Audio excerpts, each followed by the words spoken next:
On today's episode, we're joined by the True Hamiltonian founder, Max Francis.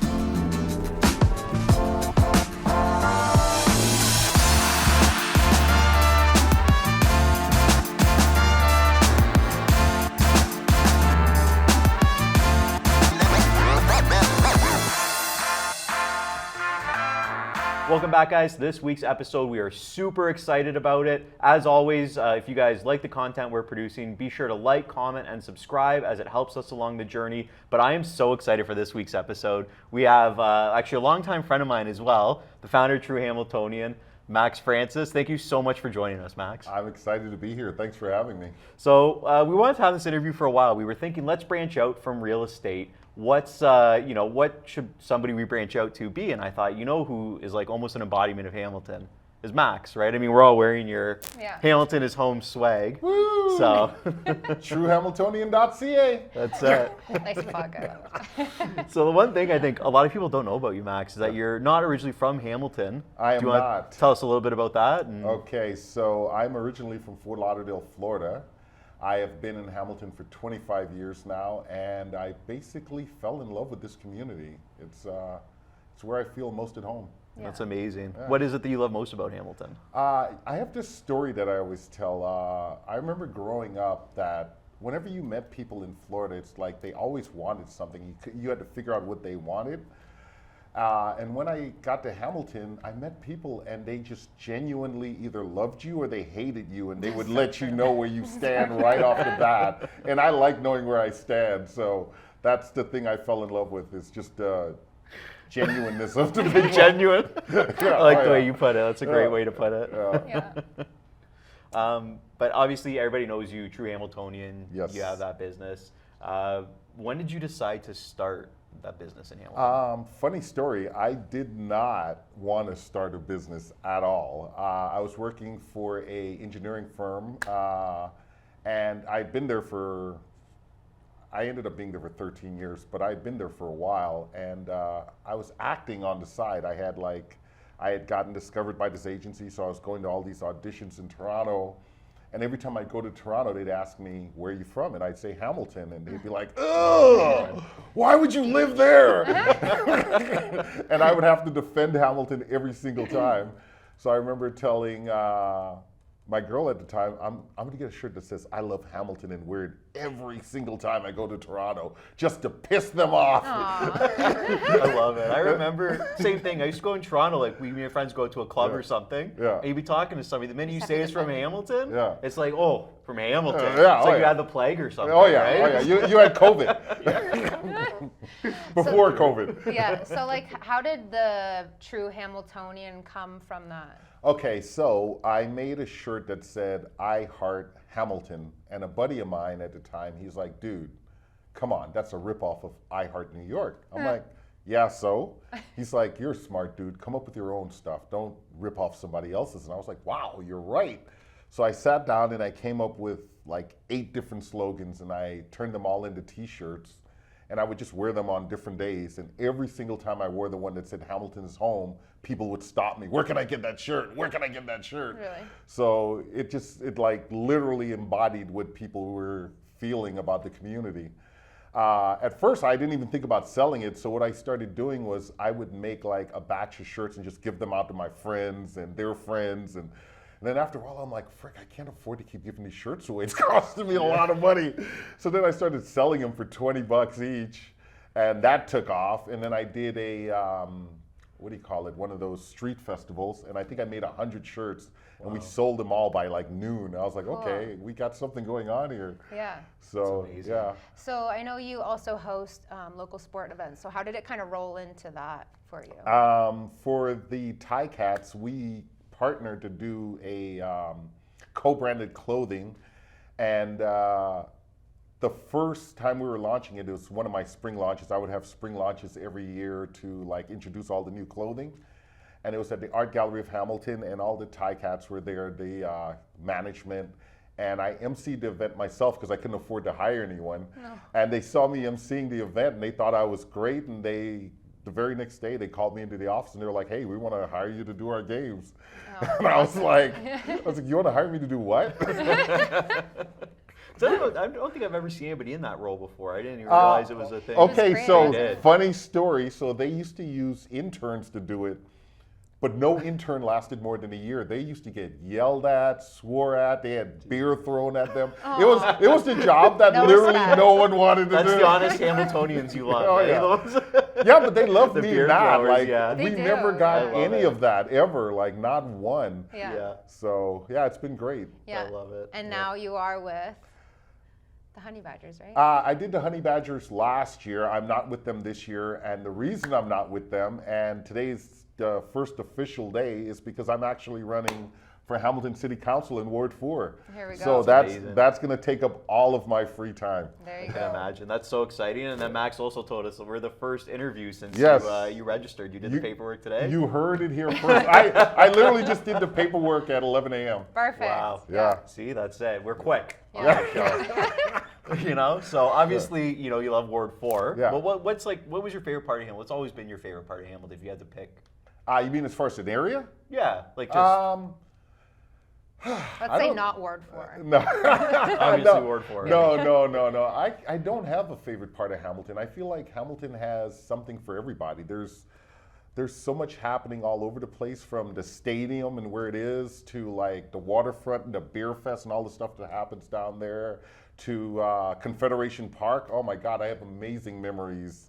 Just from the mini putter to batting cages, the amount of times I've been hit by balls, it's, whoa, that sounded really bad. Keep it rolling. Yeah. So I have memories from all over. They have that jumping place on the mountain. I took my daughter to that, and it was The squirrel, right? Flying Yeah, squirrel. flying Yeah. squirrel. Oh That's a my good God! time. So Do cute. not feed your kids before you go there, because there were kids projectile vomiting Oh. all over the place. Good, I won't be going to that. That's amazing. So yeah, there are places all over Hamilton that I love for different reasons. So I feel like we say that all the time. You said the one line that we say almost every episode is there's Yeah. something in Hamilton for everybody. Like you hit it on the Everybody. head with that, I think. everybody, It's so true. We've even done like the the waterfall trails all around, or the escarpment stair. That's actually how me and my ex-wife met. We used to do the stairs Aw. every day together. That's probably why my left knee's totally Oh. shot. Did you meet on the stairs? No, we Okay. didn't. Propose on the stairs? No. We didn't meet on the stairs, but she's like, if you want to hang out with me, I do the stairs every day at this time, be there. So I did the stairs with her in the every best day shape of for your like a life. year. I was just like, ah. You were probably like at the time thinking, oh, you couldn't even do the stairs, but you're like, oh, it's worth the That's date. amazing. You know what? Yeah, I'll do the stairs. I do them all the time. Oh, Yeah. just to get out there. Yeah. That's amazing. Where do you see Hamilton in 10 years from now? Okay, so I think Hamilton was exploding pre-COVID, and the last 2 years have probably set us back 10 years. So I think every city too, right? Yeah, every city. So I think in the next 10 years, we're going to get back to where we were. And then as far as like development, we have so many amazing projects coming to town, so many companies coming here. Yeah. Our economic development department is doing an amazing job of marketing Hamilton. Totally. Obviously, house prices are an issue right now, so we have to find a way to make it more affordable for everybody. So Yeah. That's a huge Awesome. thing. The affordability, like we always talk about it, it's almost insane to think of the prices that we're getting for some of these properties. Like we were even talking on earlier, just before the podcast, about we knew somebody that was picking up properties, for 100,000. Yeah. In even Ward 4, but now the prices of that, you're over 600,000-700,000 for Yeah. one of those properties. It's Easily. getting out of hand. I saw a place on Cannon, and not the good part of Cannon, the bad part of Cannon, that went for 800. I was like, oh! Yeah. Yeah. I was just like, it caught in my throat. I know. Yeah, I think there was a point where everyone got in a panic, and I Yeah. think we're gonna slowly start to calm down from that, and then go from there. I hope so, because Yeah. we need affordability. People need to be able to live where they work. Yeah, absolutely. It's a huge one. So what made you decide to make this move into politics? Okay, so Here we go. there were many factors. It definitely happened during COVID. I had a lot of free time during COVID, and I was on social media a lot. I was doing a top 10 list just to kind of amuse myself and amuse other people, keep everyone lighthearted. But I saw so many people complaining about the government and about everything. And I've always been a strong believer, if you're going to complain about something, then come up with a solution or do something about it. So when I got to the point where I was frustrated and I felt like I needed to complain about something, instead of complaining about it, I was like, nope, I'm going to run and I'm going to actually help make these changes. So this came from a place of, if you're not part of the solution, then you're part of the problem. So Yeah. A man of action. a man of action, Yeah. all the way.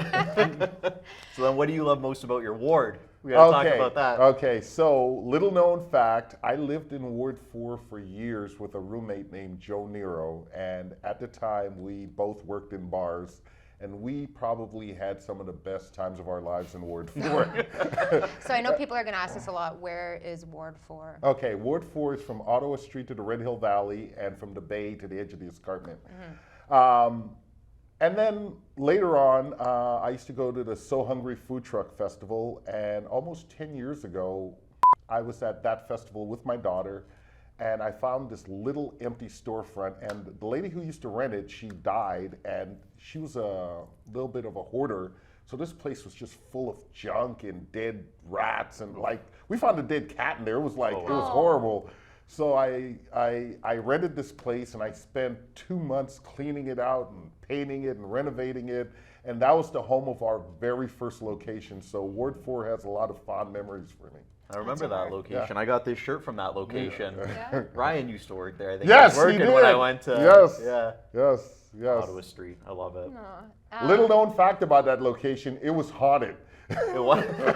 I never stayed there past 8 o'clock. It's the spirit of the dead cat. Oh, God. That's it. And so what are your goals with this campaign, obviously, aside from winning? Okay, so for me, in everything I do, my goal is always to be myself. So my goal with this campaign is to be as open, as honest, and as transparent as I can.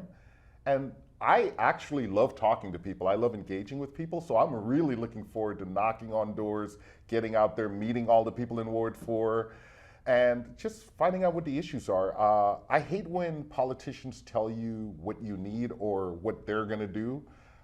That's not the way it should be. I'm going to ask them what they need and what they want done, and then kind of like figure it out. What is the number one thing on that list? And that's the issues we're going to tackle. So I'm going to find out from them what they want, and then we're going to work on that. Yeah, I think you got a big job ahead of you, but That's a great approach. Oh, Yeah, it's that's awesome. the other thing. I always tell people this. I am so competitive when it comes to work. Good. Like, if you get up at 6, I'm getting up at 5. If you get up at 5, I'm getting up at 4. If you stop working at 8, I'm not going to stop till 9. So no one's going to outwork me. It's impossible. Yeah. Outworking people is like my only superpower. That's it. That's all I have. So You're always going. I love Ever it. since I've known you, you've always go, dude, go. the engine doesn't stop. Yeah. How much coffee do you drink? I don't drink coffee that's why. or anything like that. It's natural. No, my dad was that weird guy that would get up at 4 a.m. and water the lawn. And as a kid, I was like, what is wrong with him? And now I'm that guy. I'm up at 4 a.m. answering emails. People get up at like 8 or 9. They're like, why is your reply at 4 a.m.? That 4 a.m. lawn watering though, that can't be underestimated. That's the secret actually. You probably have the nicest lawn on the street. That's My like neighbor used to do that too. my Italian in-laws. That's So green.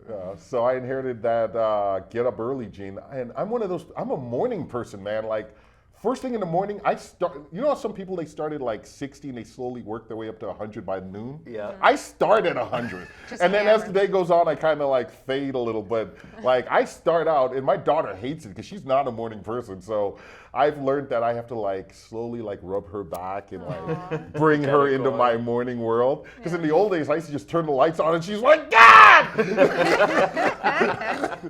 My wife's like that too. Like I get up and I'm like, go, and she'll just be getting up, Yeah. and then I'll be talking. I Yeah. can see that she's just struggling. She has her coffee and she's probably wishing like, would you just shut up? Would you? Yeah.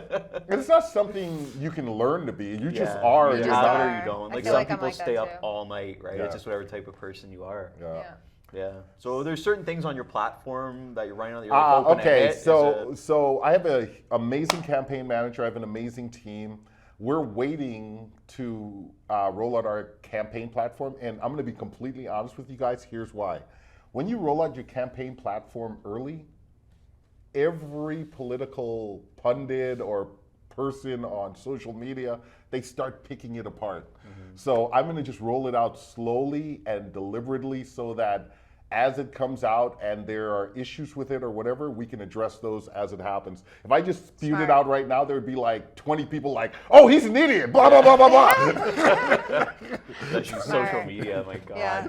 The So they're just comments, waiting yeah. to take you apart, so I'm just going to give them a little bit at a Yeah, time. Just especially when people have access to their information right in their hands all the time now. Yeah. That's So, amazing. so you're going to wait for it. Oh, That's it. We'll release it. Hey, we already got the first interview, so Yeah. this is amazing. Yeah. I love this. Yeah. I'm gonna be talking about that. I'm gonna have to get you to sign my shirt Oh. after or something. That's Yeah. it. I think I can't wait for the debates because I'm a huge wrestling fan. So, Yeah. at every debate, I'm going to start the debates by asking the other candidates, "What's your name?" And when they go to answer, I'm gonna be like, "I don't care. Oh my Nobody cares what your name is."